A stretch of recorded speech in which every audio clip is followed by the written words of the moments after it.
تبدیلیاں ہو جاتی ہیں. ندیم بابر نے کہاں سے کہاں پہنچا دیا, 4 ٹریلین تک پہنچا دیا, 5 خرب تک پہنچا دیا. وہ سرکولر ڈیتھ, گردشی قرضہ ہوتے رہے.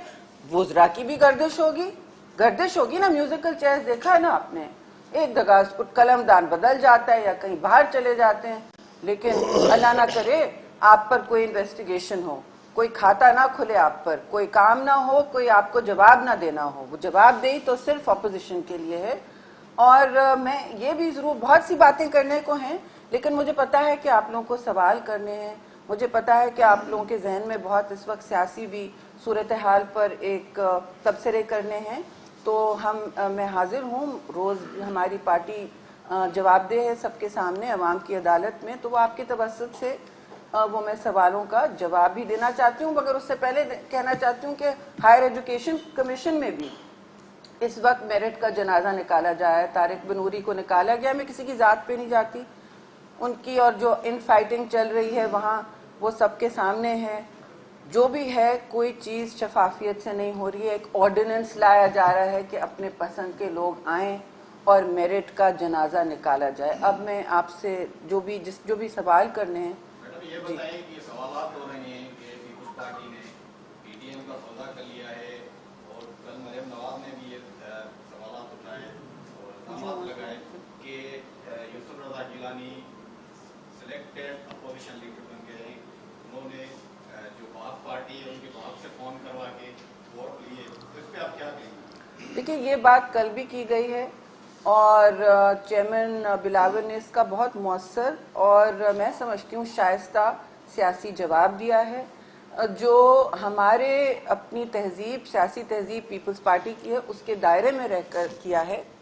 لیکن میں ضرور کہوں گی, دیکھیں تنقید کے نشتر برسانہ اس وقت جب پی ڈی ایم بنا ہے, صرف حکومت وقت کو, اس ہائیبریڈ گورنمنٹ کو, سلیکٹڈ گورنمنٹ کو کا احتساب کرنے ہی بنا ہے نا. کیونکہ اور کون کرے گا, پارلیمان ہی کرتا ہے, اور پارلیمان میں رہ کر ہی احتساب ہوتا ہے نا. سڑکوں پر تو کوئی اور بھی دوسرے آپشنز آنے لگتے ہیں پھر, اور اکثر و بیشتر مسئلہ بھی بنتا ہے. ہم سڑک کے احتجاج کے لیے پرامن تیار ہیں, لانگ مارچ کے لیے بھی تیار تھے. آپ نے مجھ سے پوچھا کہ ہم نے حکومت سے تقویت لی ہے. دیکھیے پارلیمانی پالیٹکس جو ہوتی ہے کوئی نہیں. جو دلاور خان ہے, میں آپ کو گنتی دے دیتی ہوں, 21 پیپل, اور دیکھیے 21 سینیٹرز جو ہیں, سنگل میجورٹی پارٹی ہے جس کا آئینی جمہوری اور روایتی حق بنتا ہے. تو پچھلی دفعہ لیڈر آف اپوزیشن بنانا, اور وہ اگر چھوٹا عہدہ ہے تو پھر کیوں اس پر اتنی ہٹ دھرمی تھی. ہمیں تو میڈیا میں سنایا جاتا تھا. دیکھیے میں کسی کی ذات پر نہ ہم تکبر کرتے ہیں, بھائی ہم چھوٹے کارکن ہیں, بڑے لوگ ہیں, ہم تکبر نہیں کرتے. میں یہ کہوں گی کہ دیکھیے آپ کو اتنا چھوٹا عہدہ لگ رہا تھا تو پھر کیوں ہم سے کنسلٹیشن میں نہیں کیا. بار بار بات کی جاتی ہے کہ ایک ایسی میٹنگ تھی جس میں پیپلز پارٹی نے ہاں کہا. نہیں, راجہ پرویز افسر نے ڈپٹی چیئرمین کی بات کی, آپ زبردستی اس کی بات کر رہے تھے. اب بات آئی اس میں کہ ہم نے کہا کہ دیکھیے اس کے بعد بھی بات کی گئی اسٹیئرنگ کمیٹی میں. راجہ صاحب نے خود کہا, میں نے کہا دیکھیے آپ کے پاس 2 بڑے بڑے عہدے ہیں پارلیمان میں, بڑا صوبہ ہے, بڑی پارٹی ہیں. ہم نے آپ پر بغیر پوچھے سائن کیا. آپ پر بلاول بھٹو زرداری ہمارے چیئرمین نے سائن کیا. لیڈر آف اپوزیشن شہباز شریف وہاں بنے, ان کی اکثریت کی, ان کا حق ہے. پھر پبلک اکاؤنٹس کمیٹی الگ دوسرے کو دی جائے, اس پر بھی ہم نے کہا کہ یہ دیکھیے پیپلز پارٹی کو ملی چاہیے, نہیں ہمیں ٹھیک ہے کہ کوئی وہ نہ ہو, اونچ نیچ نہ ہو. اب یہ لیڈر آف اپوزیشن تو بالکل سنگل, آپ رولز کھول کے دیکھ لیں, سنگل لارجسٹ پارٹی کا حق بنتا ہے. تو یہ کہاں سے 3 آپ بتائیں عہدے ایک پارٹی کو ملتے, یہ کس بنیاد پہ؟ اگر وہ آپ کو ووٹ دینے کا یہ ٹریڈ تھا تو بتاتے ہمیں کہ یوسف رضا گیلانی, تب تو وہ کینڈیڈیٹ ڈھونڈ رہے تھے جو ہرا سکے چیئرمین بلاول کی بردباری کے مطابق پارلیمان کے اندر. اور حکومت کی جو ٹانگیں ہلی ہیں اس دن سے پہلا تابوت تو لگ گیا ہے, پہلا کیل ان کے تابوت میں لگ گیا ہے. تو جب سے وہ ہوا ہے, ہم تو سمجھ رہے تھے میٹنگ میں, کیونکہ میں ہر میٹنگ میں موجود ہوں, ہم تو سمجھ رہے تھے کہ ہمیں کہیں گے آپ کے موقف کی تائید کی جا رہی ہے. ہم سمجھ رہے تھے سینٹ الیکشنز میں بھی ہم نے ان کو کہا آئیں لڑیں,